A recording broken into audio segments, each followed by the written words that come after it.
Tirada bade mo na itong tirada ron bade. Nagprasis dahil may bade kay gimingaw na may kulay blue bade. Mo nang gidanggen na sa akong amahan ng bulawan bade. Kay gimingaw na may kwarta bade mo na mo nang giprasis bade. Ambot ka ni bade ko sa dangatan na ni bade makapalit batag sudan na ni bugas bade.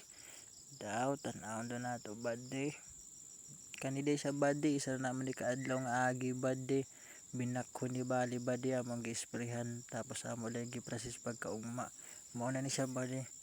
Bidaw tan-aon to bading mga kwarta bataan Aw, perting kwarta amo day siguro ni bade kay na bade tanawa. Bitaw ay kapalit ay gapon taning suldan og bugas bade kay murag dagan daghan man ni bade. Sobra ani bade palit dayon tag imnonon bade pang tagay-tagay ba mapawa sa kalaay.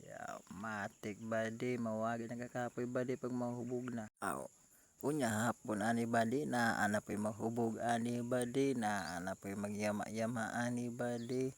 Kaya makabahin naman punta ni bade kay sigurado magin ni bade daw dako maginighalin bade kay mahal man ang bulawan ron bade. Pila ng gramo ron sa pre-gold bade.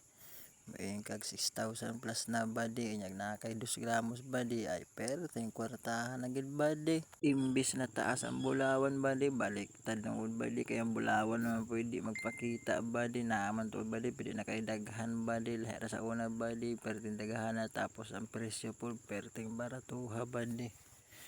Kung sa una bade naman bulawan bade karon ay tiba-tiba ka bade kay daghan nya mahal ang presyo karon bade baliktad naman bade mo nang perting lisudan na pud pangitaw ng bulawan bade.